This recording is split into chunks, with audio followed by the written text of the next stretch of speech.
At the edge of outer space, beyond the Republic's main trade routes, lay the planet Quelli, a world that, despite its relative insignificance to the galaxy, would become the birthplace of one of the most notable and feared figures of its era. The native population centered around villages, and among the modest communities that dotted the surface of this planet, the village of Squinquargesimus stood as a reminder of the simplicity of life on the edges of the known galaxy. It was a place where news from the Republic arrived late, and the problems of the galactic core seemed as distant as the stars. It was in this secluded place that Alek was born, a child whose destiny would far outstrip the humble origins of his homeworld. Gifted with an innate sensitivity to the Force, Alek grew up oblivious to the role he would play in events that would shake the very foundations of the galaxy. The peace of his childhood, however, was destined to come to an abrupt end. The echoes of war would soon resonate across Quelli, bringing with them a storm that would forever transform young Alek's life, and with it, the fate of countless star systems.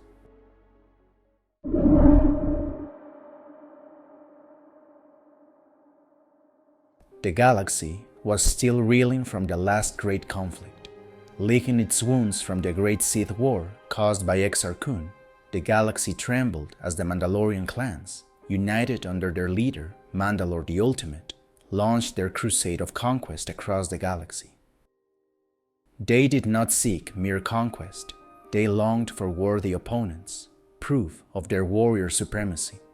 Moreover, after the Great Sith War, one of the biggest losers had been the Mandalorians, their pride wounded, their thirst for revenge latent and ever-present.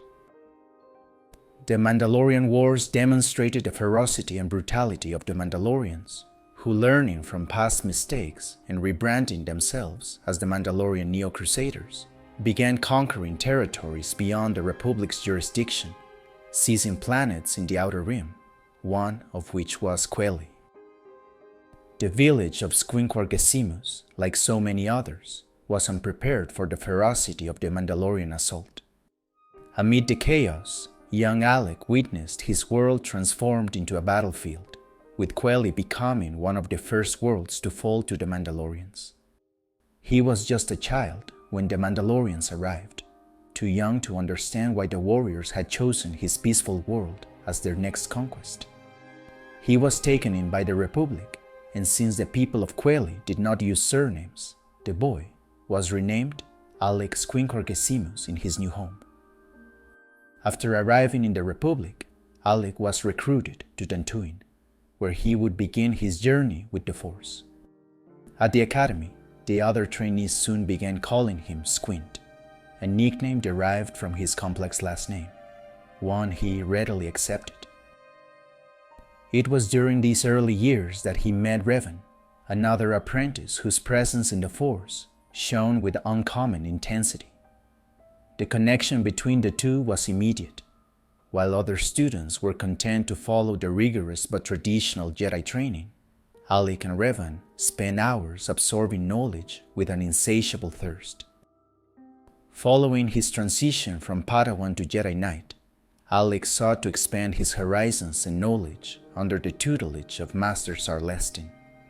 Through him, he explored more subtle and philosophical aspects of the Force, though he never abandoned his close friendship with Revan or their shared quest for knowledge beyond traditional teachings. During his academic life, Alek gained a reputation as a headstrong warrior who would recklessly charge into danger. His masters were well aware of this impulsiveness during his days at the training academy on Dantooine, even questioning the wisdom of allowing Alek to engage in battlefield operations. But given the current situation, they had little choice. The year 3964 before Battle of Yavin marked a turning point in the Mandalorian Wars, when Mandalore the Ultimate made a decision that baffled even his closest strategists to attack the Galactic Republic directly. This move was particularly intriguing given Mandalore's traditionally calculating and methodical nature, having spent over a decade systematically conquering worlds in the Outer Rim, outside Republic space. The sudden shift in tactics suggested there was more to this decision than mere warlike ambition. Within the Jedi Order, the Council maintained its non-interventionist stance, a decision that generated deep frustration among many Jedi Knights, especially Alek and his friend Revan. For Squint, the situation was deeply personal. Memories of his homeworld, devastated by the Mandalorians years ago, burned in his mind, making the Council's inaction unbearable. The Order refused to enter the conflict directly, even as thousands fell to the Mandalorians.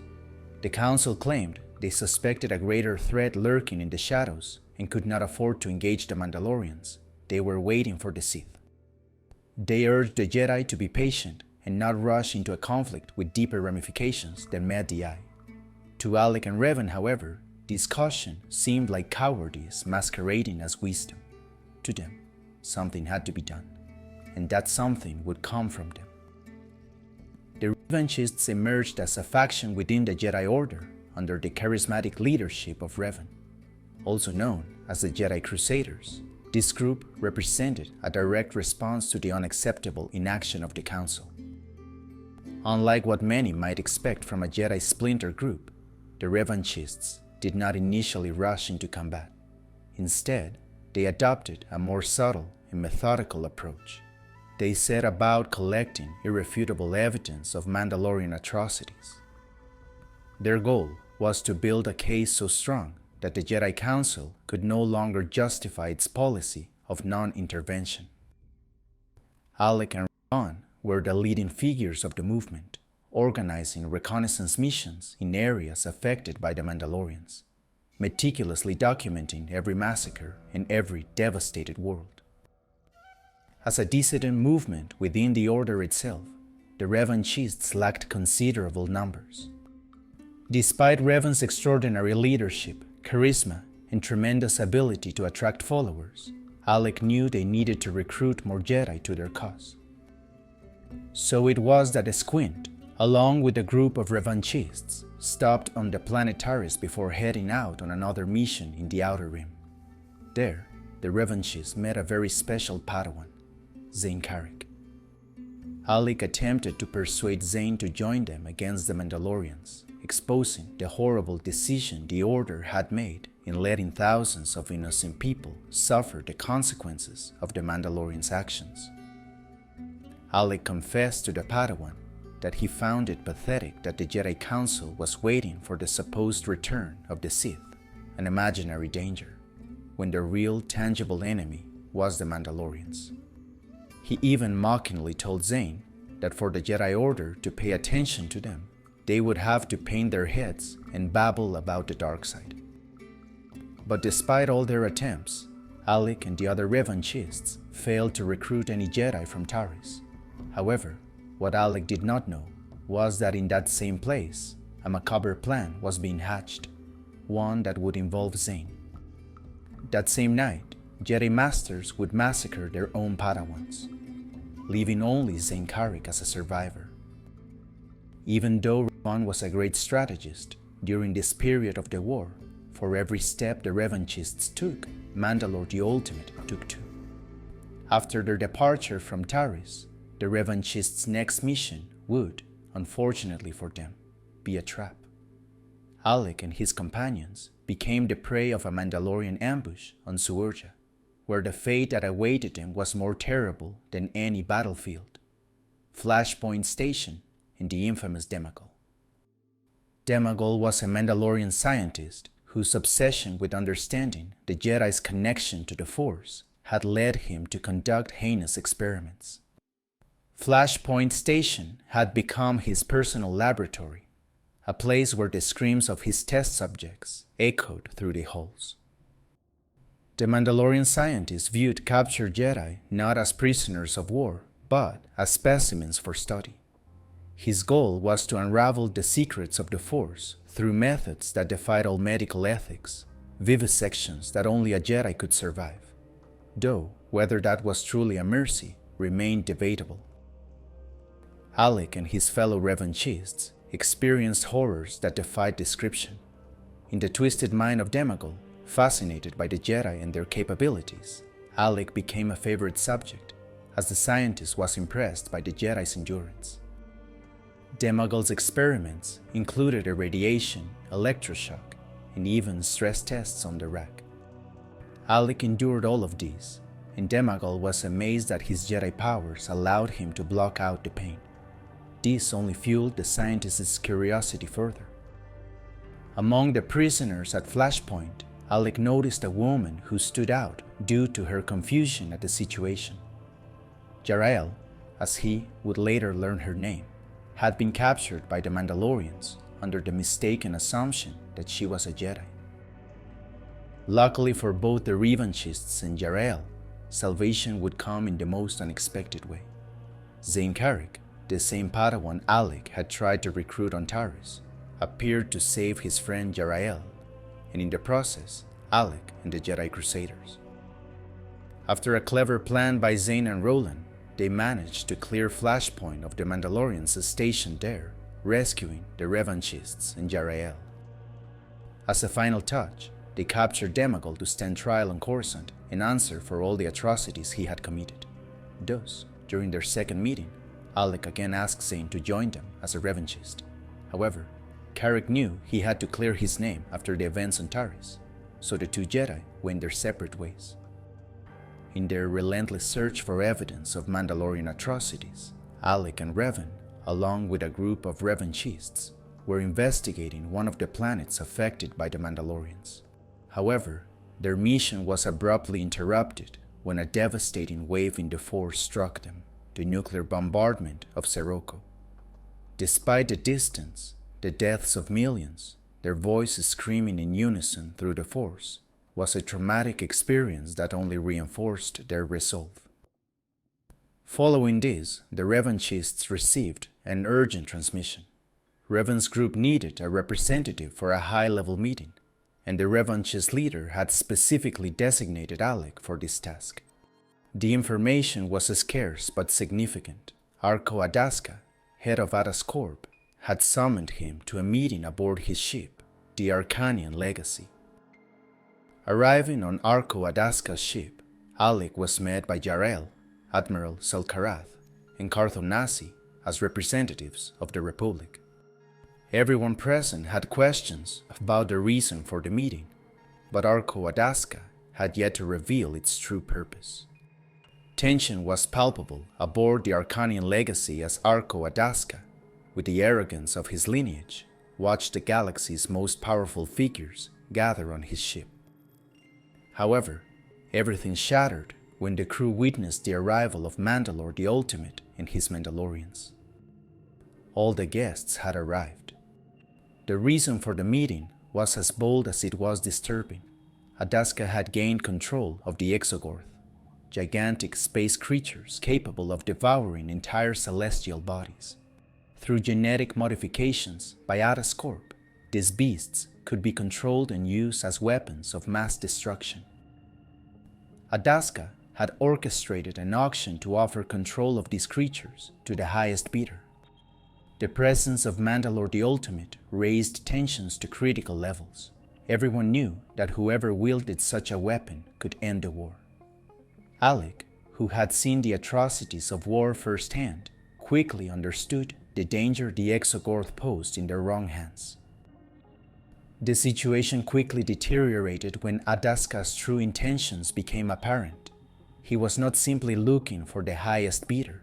He intended to manipulate the conflict for his own benefit. Tensions erupted into violence when an altercation, intentionally caused by Zane Carrick and Cartho Nasi as part of a plan to disrupt the auction, turned everyone against each other. Amid the chaos, the Exogorth were freed from Adaska's control. The Arcanian Legacy became a makeshift battlefield, with each faction fighting for survival. Adaska, whose ambition had orchestrated the entire meeting, met his end in the chaos he had unleashed. The Arcanian Legacy was attacked by the very creatures Arco sought to auction off, and he met a terrible fate, devoured by his own weapons. In the end, all the guests escaped before it was too late, including Alek. For Squint, the meeting aboard the Arcanian Legacy was further confirmation of the need for decisive action in the galaxy. The willingness of individuals like Adaska to create and sell weapons of mass destruction only reinforced his conviction that extreme measures were necessary to win the war. Following the events on the Arcanian legacy, Alek began to form a strong connection with Yarael, even training with her. Their practice sessions became a respite from the war, though the shadow of conflict was never far away. The situation grew more complicated when news arrived that Zane was in trouble on Jebel. Despite the arrest warrant hanging over his head, Alek did not hesitate to come to the rescue. The ice planet of Jebel had become a scene of horror due to the Rakul plague, and finding Zane amidst the chaos required all of his resolve. Meanwhile, the truth about the Padawan massacre was beginning to come to light. Alek, aware of the importance of exposing the corruption within the Jedi Order itself, worked in the shadows to help uncover the facts. It was during this period that he made a significant decision. He tattooed his head for the first time and adopted the alias Captain Malak, a name that symbolized his growing estrangement from Jedi orthodoxy. The Covenant insurrection within the Jedi Temple was the final straw. Witnessing an internal splinter group operate for years under the Council's nose, even committing the murders of innocent Padawans, shook Alek's faith in the institution to its foundations. The irony was not lost on him. While the Council had been obsessed with controlling the revanchists, a real threat had blossomed within. As a final act of protest, Alek decided to permanently retain the name Malak until the end of the war. The Council had been concerned about the threat the revanchists posed to the stability of the Order and the rumors of a Sith resurgence, yet they had ignored the growing corruption within their own ranks. With his new alias firmly in place, Malak joined Revan on a crucial mission to the planet Cathar. If the Council had been unable to see the threat growing within their own walls, what other horrors had they ignored? The answer awaited them on the shores of Cathar. After processing the horror of Sirocco, the revanchists witnessed a disturbing reality: the mysterious disappearance of the native Cathar population, a felinoid species, was a riddle that needed to be solved. While exploring the shores of Cathar, Revan found a Mandalorian mask on the beach. It was at that moment that screams were heard behind the revanchists. The Cathar had returned. However, they soon realized the Cathar were running for their lives, fleeing from the Mandalorians. Lightsabers in hand, the revanchists prepared to face the Mandalorians, but they were all ghosts. The Force had revealed to them a vision of the past. Years ago, in the early stages of the war, the Cathar population had been cornered on that very beach by Mandalorian forces. The vision revealed a horrifying scene. Countless Cathar, including the elderly and children, clustered on the shoreline as the Mandalorians advanced, hunting them down as if they were worthless. However, fortunately for the viewers of the vision, a female Mandalorian warrior had opposed the massacre, placing herself between her own people and the Cathar, attempting to protect the defenseless and begging for mercy. Yet her protests were ignored, and the Mandalorians proceeded to push the entire Cathar population into the ocean, slaughtering every single one of them, and for showing weakness, the Mandalorian woman was annihilated alongside them. The mask belonged to this female Mandalorian warrior who had tried to stop the genocide. Revan picked up the mask and in a moment of profound transcendence put it on, vowing to bring justice and end all the atrocities the Mandalorians had committed. The mask became a symbol of their cause, a constant reminder of the need to act, even when others chose to look away. For Alek, who had survived the horrors of Flashpoint, the Cathar vision and Revan's oath represented a point of no return. The evidence of the Cathar genocide, combined with the recent bombing of Sirocco, solidified his conviction that active intervention was not only necessary, but morally imperative. Following the revelation of the massacre, the Jedi Order found itself in a delicate position. While officially maintaining their non-interventionist stance, they quietly allowed Revan and Malak to be appointed as Republic generals. The Revanchists began operating under the banner of the Republic Mercy Corps, a designation that allowed them to act while maintaining a thin veneer of Jedi neutrality. During this period, Malak sought to strengthen the ranks of the Revanchists. His attempt to recruit Jarael, however, led to an unexpectedly violent encounter. Roland Dyer, the Mandalorian who had aided in the Flashpoint rescue, reacted with surprising hostility to Malak's proposal. Tension quickly escalated until the two had to be physically separated, an incident that left more questions than answers. Demagol's trial on Coruscant marked another pivotal moment. Malak, present in the room, hoped to see justice for the horrors of Flashpoint. However, when the supposed Demagol repeatedly insisted that he was not who everyone believed, Malak's frustration erupted into anger. Using the Force, he hurled the prisoner into the air. Amid the ensuing chaos, Zinkarik facilitated the prisoner's escape, an action that would later prove providential when it was revealed that the real Demagol was not the one on trial. The impostor managed to escape the Republic's grasp and Malak's wrath. The period known as the Mandalorian Triumph proved to be one of the darkest phases of the war. The Mandalorians unleashed a devastating offensive, their unstoppable advance leading them to conquer several crucial systems. However, the Republic hadn't remained idle in the face of the growing threat. Various shipyards, anticipating the impending conflict, had strategically stockpiled essential raw materials. This foresight proved crucial, allowing them to produce revolutionary warships such as the Centurion-class battlecruisers and Hammerhead-class cruisers. The latter in particular would endure as one of the most effective designs in Republic history, remaining in use for sectoral defense even millennia later. One technological advancement radically transformed the Republic's ability to combat the Mandalorians: the development of a more efficient gravity well projector, compact enough to be installed within the hull of a cruiser. Interdictor-class cruisers incorporating this technology became fundamental to military strategy, capable of hindering Mandalorian warship movements and trapping them within star systems. The effectiveness of these innovations was dramatically demonstrated at the Battle of Duro. When the Mandalorians threatened to escape with vast quantities of war material from Duro's orbital shipyards, Revan and Malak arrived with a fleet of interdictors, trapping the Neo-Crusaders and preventing the battle from becoming a total catastrophe for the Republic. Public opinion, impressed by these achievements and increasingly frustrated with the Jedi Council's inaction, pushed for a change in military leadership. Supreme Chancellor Tol Kresa, recognizing both popular sentiment and the need for more effective command, made the historic decision to appoint Revan as Supreme Commander of the Republic military forces. Revan's appointment as Supreme Commander proved to be the catalyst the Republic needed.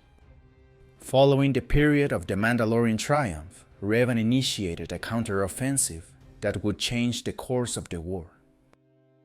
The Republic counteroffensive marked a radical shift in the war's trajectory.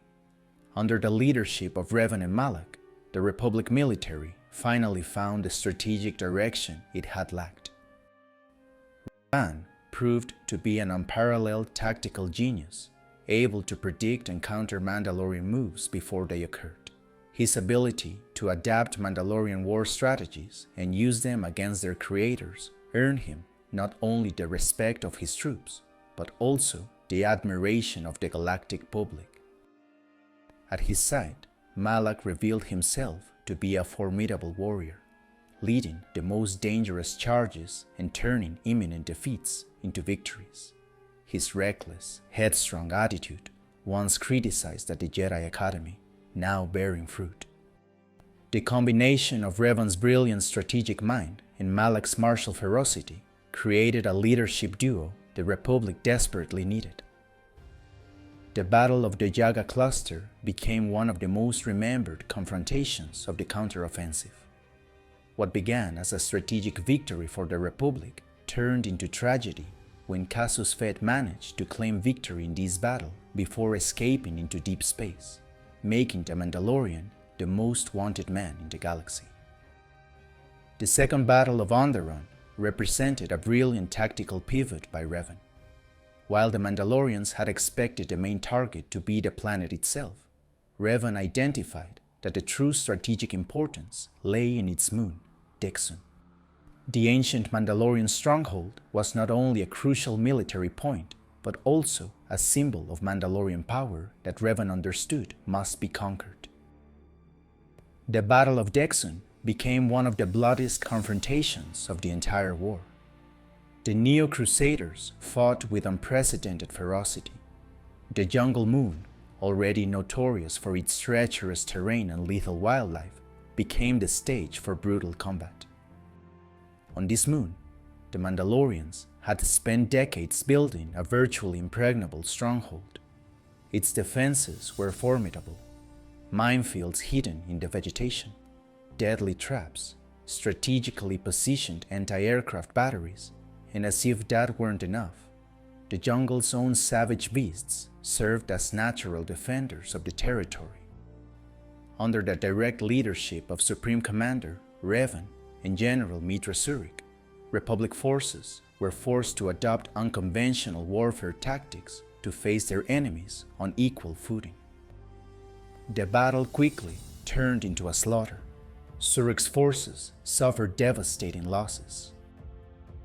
The Neo-Crusaders defended every inch of ground with ferocity. According to their own records, for every fallen Mandalorian warrior, 10 Republic soldiers lost their lives. The jungle became a graveyard of soldiers and ships.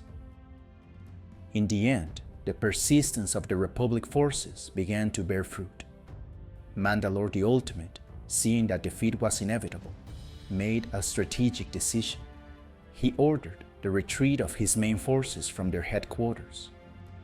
When Republic forces finally reached the Mandalorian fortress, they found only a small group of volunteers who had chosen to stay and fight to the end. The Mandalorian Wars transformed Revan and Malak in ways no one could have predicted. Their military tactics, initially calculated and strategic, began to show a darker side as the war dragged on. The compassion that once characterized their decisions gave way to brutal efficiency. Republic soldiers became mere numbers in an equation for victory.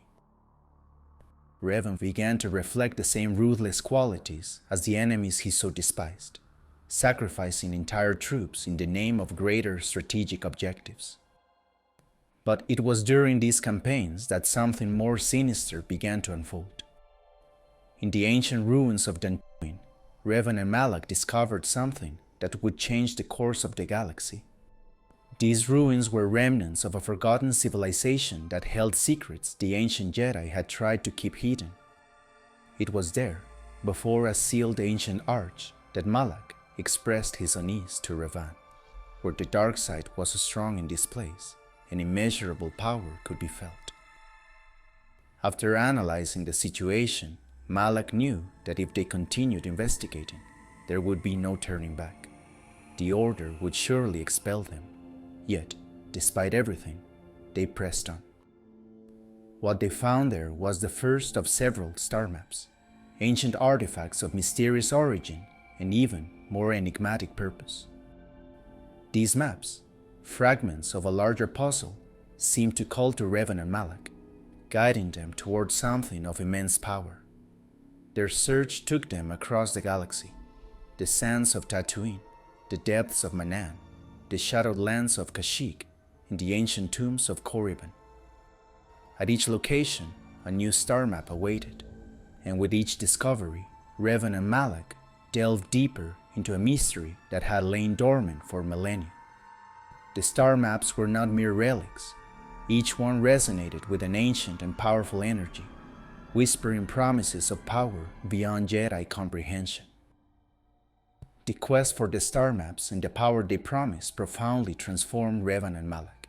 setting the stage for one of the most devastating confrontations in galactic history, the Battle of Malachor V in 3960 before Battle of Yavin. On this world, Revan orchestrated his masterstroke, while he personally faced Mandalore the Ultimate in a duel that would determine the war's outcome. Jedi General Mitra Surik commanded the Republic's main forces. At her side was Baudur, a technician of brilliant ingenuity who had created a weapon that would change everything, the Mass Shadow Generator. The duel between Revan and Mandalore the Ultimate was brutal and decisive. Amid the chaos of battle, the two leaders clashed in single combat. Revan, wielding his purple lightsaber and drawing upon his mastery of the Force, succeeded in defeating the Mandalorian leader. In his final moments, Mandalore on his deathbed revealed a dark secret to Revan about the war's true origin, a truth that would only deepen Revan's obsession with the secrets he had been uncovering. Mandalore the Ultimate had been deceived. He was a pawn chosen to start a war against the Republic, and those who had deceived him were the Sith. Despite supposedly being extinct for centuries, the Sith threat had returned. Meanwhile, Surik and Baudur prepared to execute the most terrible part of the plan. The Mass Shadow Generator was no conventional weapon.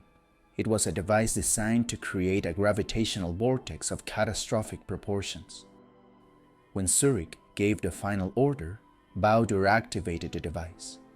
The effect was immediate and devastating. The planet's gravity multiplied, pulling both Mandalorian and Republic ships that couldn't escape in time toward the surface. The result was apocalyptic. The surface of Malachor V fractured, ships were crushed against the planet, and thousands of lives, both Mandalorian and Republic, were lost in an instant. The devastation was so profound that the trauma of the event created a wound in the Force, a void. The war had ended. The Mandalorians, now leaderless and with much of their fleet destroyed, surrendered to Revan.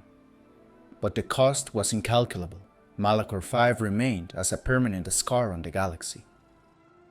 After the bitter victory, Mitra Surik was summoned by the Order to account for everything that had happened at the Battle of Malachor. A summons also extended to Malak and Revan, who never answered. Transformed by all they had experienced and discovered, they departed for the unknown regions, ostensibly to hunt the remaining Mandalorians. But for Revan and Malak, the true importance lay in Mandalore the Ultimate's revelation, the return of the Sith. Malak and Revan were determined to find this evil in the unknown regions. The Mandalorian Wars had ended, but the true enemy was out there. Malak and Revan knew it.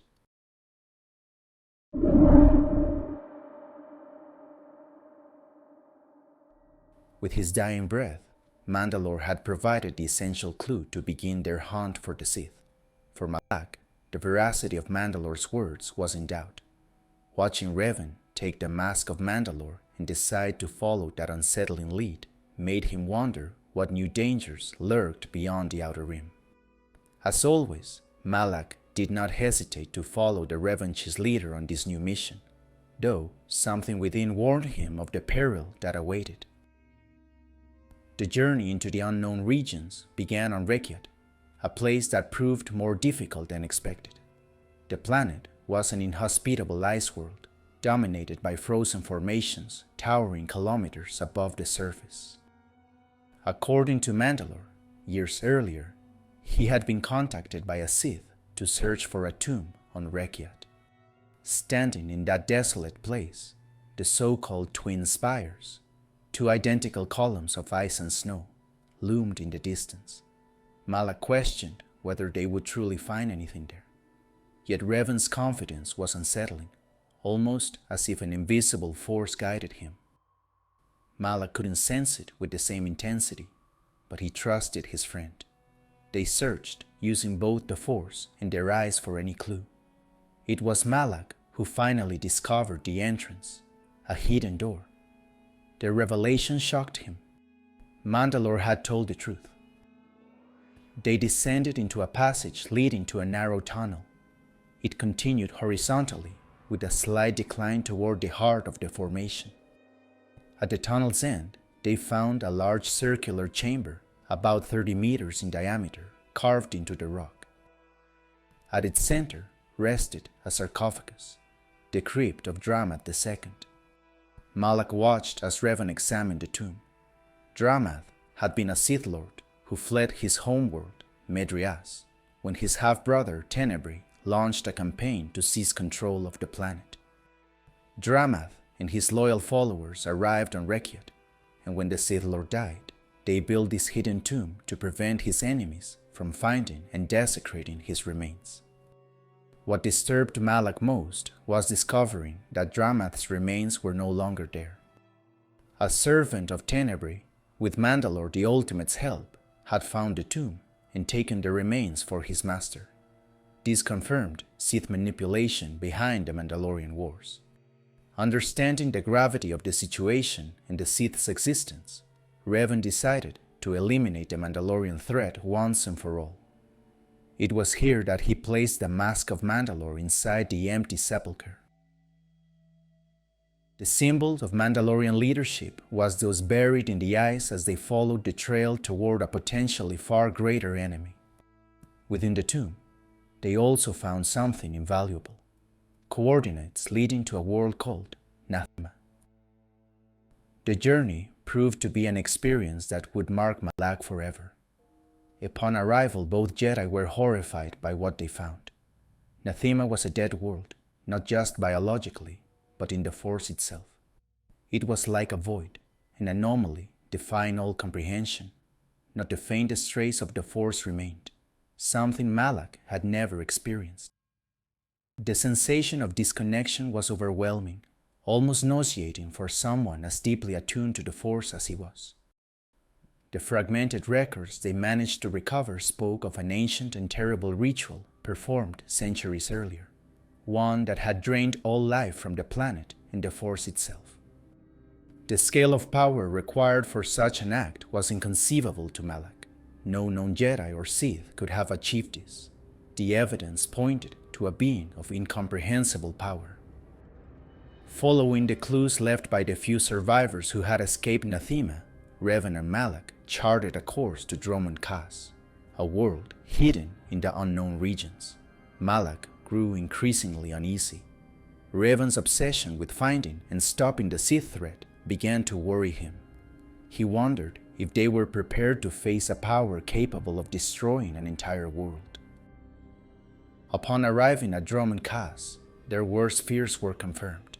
The planet seethed with dark side energy, constant electrical storms lashing its surface, and most alarmingly, it housed a fully functional and rebuilt Sith Empire that had remained secret for centuries, actively preparing for war against the Republic.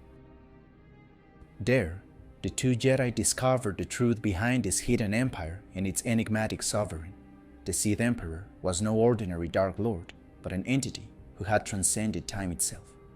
They had heard rumors of the Great Hyperspace War and the apparent destruction of the Sith Empire 1,000 years earlier, but the reality was more sinister than they could have imagined. Vishet the Emperor had survived the fall of his people.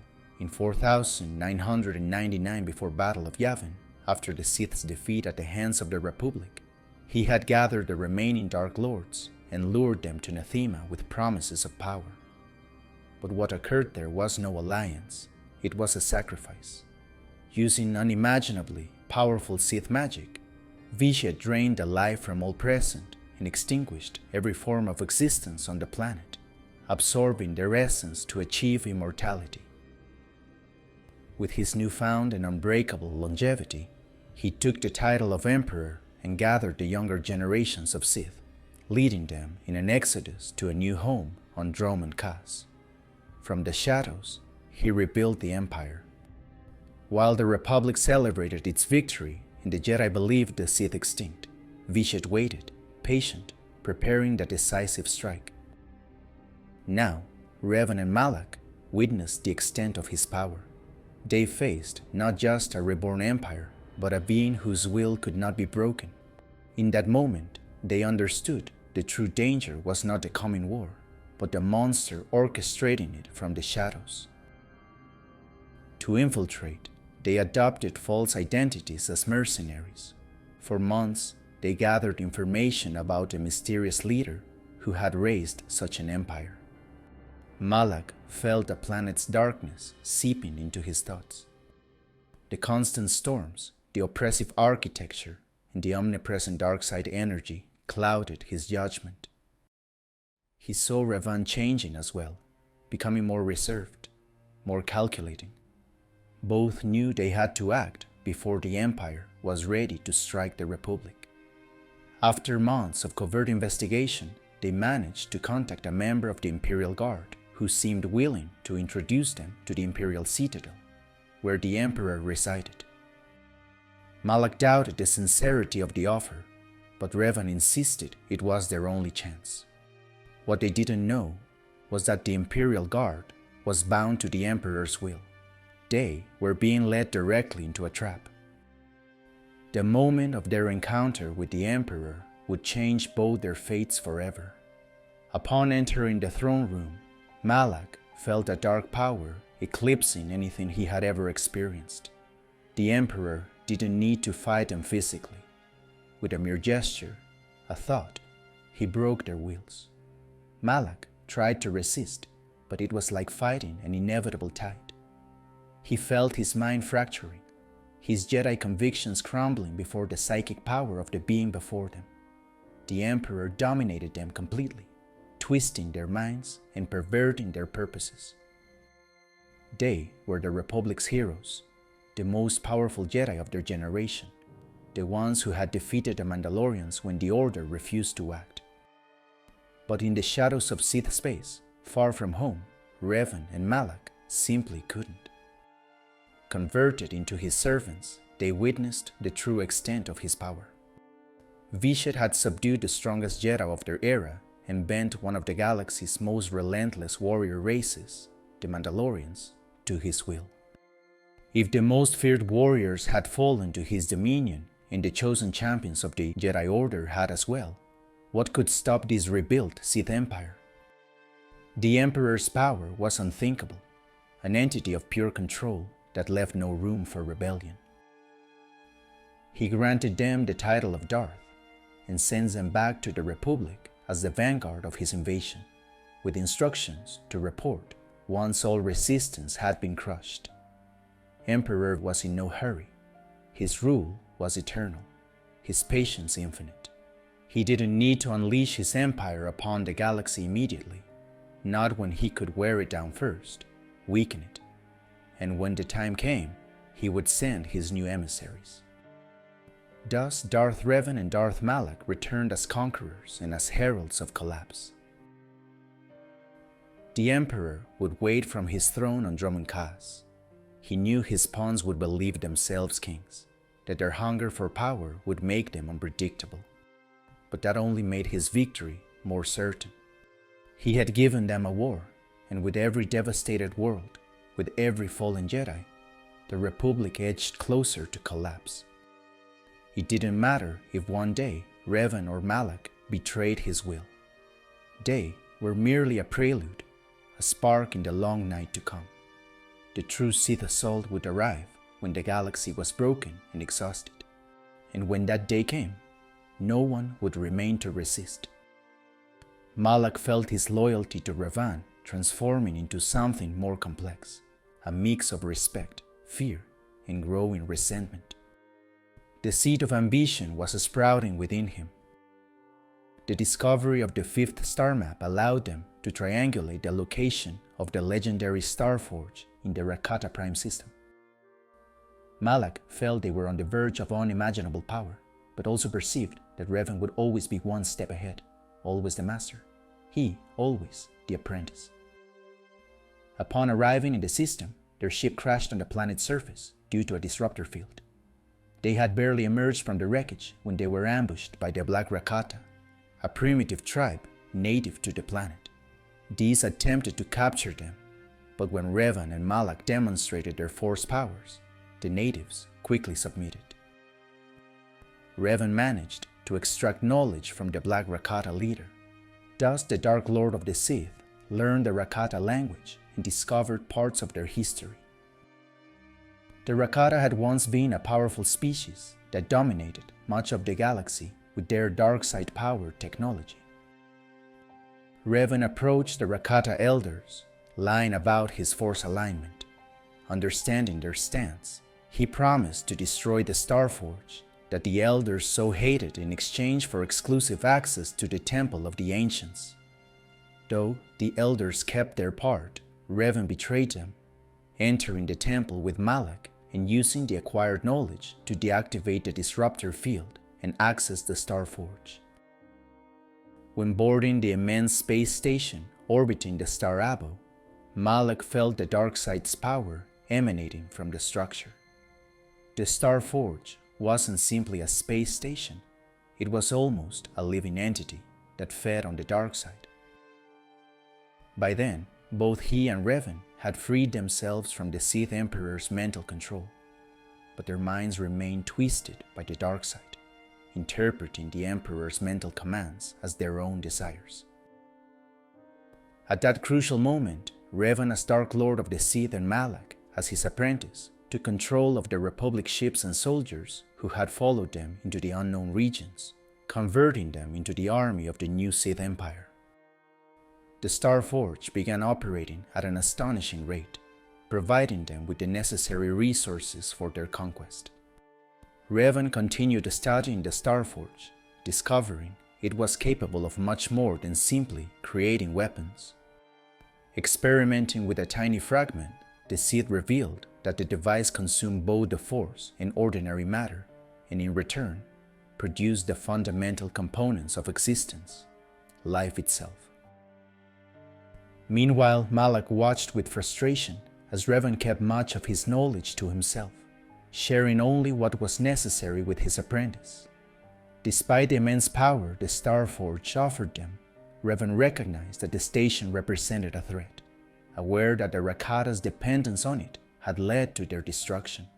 Malak interpreted this caution as weakness, a flaw he would eventually exploit. They quickly reclaimed Korriban, re-establishing the Sith Academy to provide adepts for their empire. Malak felt pride seeing his influence expand, but also frustration at always remaining in Revan's shadow. With everything ready, Revan and Malak returned to Republic space at the head of a massive invasion fleet, composed of Jedi Knights, soldiers who had served them in the Mandalorian Wars, and the immense army provided by the Starforge.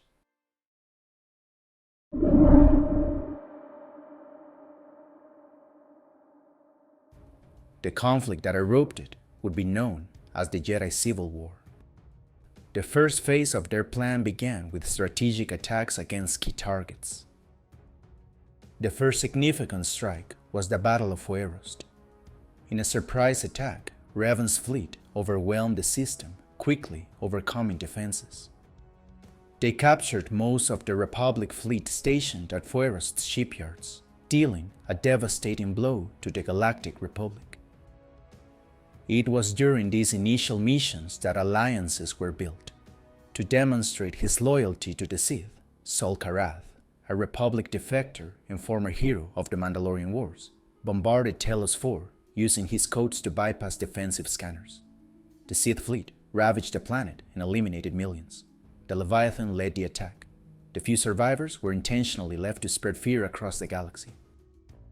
As their power grew, so did the tension between master and apprentice. Malak began seeing weakness in Revan's strategy, in his reluctance to fully exploit the Starforge's potential. To Malak, this was evidence that remnants of the Jedi Revan once was still persisted, a weakness he, as a true Sith, didn't share. The rift between them reached its climax during a heated confrontation aboard Revan's flagship. The argument turned into a lightsaber duel when Malak openly questioned Revan's decisions. Despite the physical difference between Malak and Revan, the latter proved superior in lightsaber combat. In a moment of fury, Revan delivered a powerful saber strike that severed Malak's lower jaw. Malak survived thanks to technology, and his ability to speak was replaced by a vocoder. The pain and humiliation of that defeat sealed his determination to one day surpass and eliminate his master. The opportunity came during the capture of Darth Revan. The Republic and Jedi Council, overwhelmed by the Sith invasion forces, devised a desperate plan to deprive the Sith of their powerful leader. The Republic set a trap for Revan. They sent a small fleet to the Outer Rim territories, consisting of a Jedi contingent commanded by Bastila Shan. The strategy worked when the Sith fleet commanded by Revan himself engaged the small Republic force. During the battle, Shan's strike team managed to board Revan's flagship and fight their way to the breach. It was at the moment when the Jedi and Revan were preparing to face each other that Malak saw his opportunity. The apprentice ordered his ship to open fire on Revan's. It was his chance to ascend to the rank of Dark Lord of the Sith. However, not everything went as planned. Revan had survived. The Jedi had captured the severely wounded Dark Lord. Bastila used the Force to save Revan's life, forming a powerful bond between them. The Jedi brought Revan before the Jedi Council, who rebuilt his fragmented mind with a new personality loyal to the Republic in an effort to mask his true identity. In doing so, they hoped Revan's early and subconscious memories would lead them to the source of the Sith's seemingly inexhaustible supply of military equipment. With his help, they would attempt to locate and finally destroy the Sith Empire in Darth Malak. Shan's importance in the Jedi Civil War couldn't be underestimated. Her unique skill with battle meditation allowed her to influence the course of major conflicts, strengthening allies' morale and coordination while weakening enemy resolve. This ability made her a crucial asset for the Jedi and Republic in their fight against the Sith. The Endar Spire, a Republic ship, became Malak's target in his search for the young Jedi. The Sith fleet mercilessly attacked the ship above the planet Taris. Malak knew that Bastila was key to his victory. Her unique battle meditation ability could tip any confrontation in the Republic's favor. Capturing her wouldn't just weaken his enemies, but would also allow him to turn her to the dark side, taking her as his new apprentice. The attack was swift and brutal. Sith forces boarded the Endar Spire, searching for Shan among the wreckage. However, the Jedi managed to escape in an escape pod, crashing onto the planet's surface. Taris became the stage for a ruthless hunt. Malak, obsessed with finding the Jedi, ordered a complete blockade of the planet. No ship could enter or leave Taris without his permission.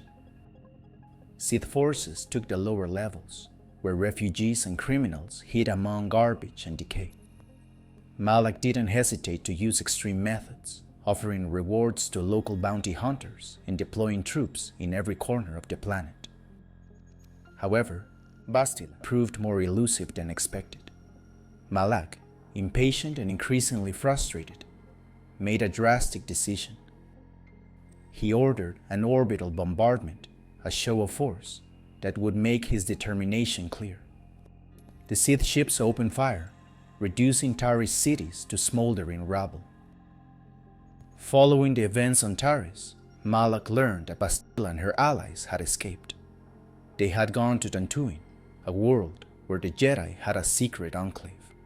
There, Bastila and a mysterious Republic soldier, actually Revan with his memory erased by the Jedi Council, discovered the first star map. This artifact was the same one Revan and Malak had discovered years earlier. Malak had no intention of allowing Revan to reclaim his place. He knew that as long as he controlled the Star Forge, his power would be unquestionable. But Revan, even without memories, was a threat he couldn't underestimate. After Taris' fall, Darth Malak became obsessed with finding Shan and the mysterious soldier accompanying her. Malak knew the Jedi, with her unique battle meditation ability, was a key piece in the war. If he could turn her to the dark side, his dominion over the galaxy would be nearly absolute. The Jedi's search for the star maps became a race against time. Malak, from the shadows, moved his pieces precisely. He sent his best bounty hunters and Sith agents to planets where he suspected Revan and Bastila might be. Each star map they discovered brought them one step closer to the Starforge. On Tatooine, bounty hunter Kalo Nord, personally hired by Malak, tracked Revan and Bastila across the desert. However, Nord failed in his mission. Malak, furious at Nord's incompetence, realized he couldn't trust mercenaries for such a crucial task, so he sent his apprentice, Darth Bandon, to go after both Jedi. Kashyyyk revealed deeper layers of the shared history between Malak and Revan. In the depths of the Shadowlands, an ancient Rakatan computer terminal preserved records of their previous visits. Here, the corruption that consumed both Jedi had begun to manifest. On Manaan, the complex political balance between the Republic and Malak's Sith Empire became evident. As Revan's apprentice, Malak had learned to manipulate political tensions, but his approach was less subtle than his master's. The Sith presence on this neutral world revealed Malak's strategy: maintain access to Kolto, the valuable medical resource, while preparing his forces for total domination. The Selkath were forced to maintain precarious neutrality, even as Malak's actions threatened to destabilize the galaxy. It was here that Darth Malak sent his apprentice. However, Revan's skills proved superior, ending Darth Bandon's life. After exploring the 4 planets and successfully obtaining the star map on each, their next and final target was Korriban, homeworld of the Sith. However, during their journey, the Ebon Hawk was intercepted by the Leviathan, capturing all crew members. Admiral Saul Karath personally oversaw the detention and interrogation of the prisoners. In the detention chambers, Karath executed his Sith master's orders. While awaiting Malak's arrival, interrogations about the Jedi mission were interspersed with pain discharges. Knowing each moment of suffering brought his prisoners closer to the revelation he had long waited to share. However, despite keeping the entire crew captive, escape was inevitable, leading to a confrontation on the bridge with Karath, who was no match for the 2 Jedi. In his final moments, Karath wouldn't leave without causing great havoc to the crew, revealing a truth that would shake the foundations of everything: the true identity of who was leading the Jedi mission. Karath revealed that the amnesiac Jedi leading the Ebon Hawk was Revan. Malak had been pursuing not a simple Republic agent, but his former master, Revan. After Sol Karath's death, escaping the Leviathan was the priority. However, in the ship's corridors, the reunion between master and apprentice would take place. Inside, Darth Malak felt no anger or remorse, but a twisted triumph seeing his former master amnesiac and vulnerable. With a cold, merciless voice, he revealed the hidden truth, that he wasn't a mere Republic agent, but Darth Revan himself. He watched as confusion took over his old enemy's face. In that instant, he knew the wound inflicted wasn't physical, but deep and spiritual. The duel that followed demonstrated Malak's transformation, from apprentice who usurped his master's position, unleashing all his power as the new Dark Lord. Only Bastila's sacrifice, staying behind to hold off Malak, allowed the rest of the group to escape. This partial victory by Malak would alter the war's course, as Shan, with her powerful battle meditation, was now in his hands. The confrontation on the Leviathan wasn't just a turning point in the war, but the culmination of years of betrayal and ambition. After capturing the young Jedi aboard the Leviathan in the depths of the Starforge, he broke the young Jedi, exploiting her fears and doubts. Bastila's initial resistance gradually eroded under Malak's constant influence, who recognized in her the same potential Revan had once seen. In the end, Shan's fall became a tactical victory for Malak. Meanwhile, on Korriban, Revan infiltrated the Sith Academy he and Malak had established years earlier. The Academy reflected Malak's brutal philosophy, where only the strongest survived. The final star map was hidden in Nagasato's tomb, protected by trials Malak and Raven had overcome years before. And this time was no exception. Raven easily found the last star map, setting course for an unknown system, the location of the Star Forge. Upon reaching enemy space, Sith ships attacked the Ebon Hawk, but what truly stopped Raven was what had stopped him in the past, the disruptor field. This disabled the ship, causing it to crash on an unknown planet not on star charts, Rakata Prime. Before crashing, Raven's ship managed to send the Starforge's coordinates to the Republic. Arrival on the planet Rakata Prime marked the beginning of the end for Malak's reign. Revan, retracing his forgotten past, had to ally with the Rakata and deactivate the disruptor field from the ancient temple. The temple mission was a race against time as the Republic fleet was en route. If they didn't deactivate this trap, the entire fleet would end up like them. The same halls they had once walked together in search of power now witnessed their final confrontation. Malak had transformed this sacred place into another cog in his war machine, placing dark Jedi and traps to hinder Revan's mission. However, the objective was accomplished. Deactivating the disruptor field represented the first real crack in Malak's defenses. For the first time since his betrayal, his former master was in position to directly threaten his power. But Revan's mission didn't end there. In the ancient ruins of the Temple of the Ancients, Bastila, now Malak's apprentice, awaited Revan's arrival. The encounter demonstrated the dark side's corrupting power. The once noble Jedi now radiated a dark presence reflecting Malak's teachings. The ensuing duel was both physical and ideological. Despite the confrontation's intensity, Bastila strategically withdrew, following her new master's instructions. Meanwhile, the battle for the Star Forge began when the Republic fleet, led by Admiral Dodonna and Master Vandar, emerged from hyperspace near Rakata Prime. Malak watched from his space fortress as the Ebon Hawk broke through Sith defenses. The space station, fueled by dark-side power, produced fighters and warships at a dizzying rate, deploying all the industrial might Malak had accumulated. Revan and the Ebon Hawk crew infiltrated the Starforge, facing waves of battle droids and dark Jedi. The space battle raging around the station testified to the military power Malak had built. His forces, enhanced by Bastila's battle meditation, offered fierce resistance against the Republic fleet. The Starforge itself vibrated with dark energy, channeling its power to strengthen Sith forces in combat.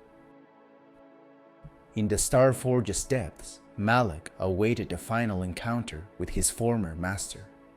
The space station vibrated with dark energy as battle raged in outer space. The moment he had prepared for since his betrayal had finally arrived. The final confrontation between master and apprentice in the Starforge's heart was titanic and inevitable. Revan and Malak unleashed a duel that shook the station itself. Malak, clinging to the Starforge's corrupting power, revealed his last resort. Captive Jedi, suspended between life and death, used as living force batteries. From these tanks, he drained their life energy, prolonging his strength and fury. This abomination was the ultimate proof of his fall, the exact reflection of how far he had strayed from the path he once shared with Revan. The duel intensified as the space battle raged outside. Finally weakened and cut off from the captive Jedi's energy, Malak faced defeat. In his final moments, clarity came to him. He recognized how his pursuit of power had consumed him, transforming him from a promising Jedi into a Sith tyrant. His last words to Revan reflected on the path they had both walked, how he had always been in his master's shadow, even in defeat. The Starforge's destruction followed Malak's death. Revan and his companions escaped just in time as the station collapsed in a gigantic explosion that lit up space. The Star Forge's fall marked the end of the Jedi Civil War in Darth Malak's legacy. What was once a symbol of his dominion now became his tomb. Death didn't absolve Darth Malak. As the Star Forge disintegrated, his body turned to ashes, and his essence remained as poison in galactic memory. He died neither as hero nor villain, but as warning. Ravaged worlds and billions of lives taken stood testament to his insatiable hunger. The apprentice who betrayed, the master who fell, the conqueror who became slave to his own conquest.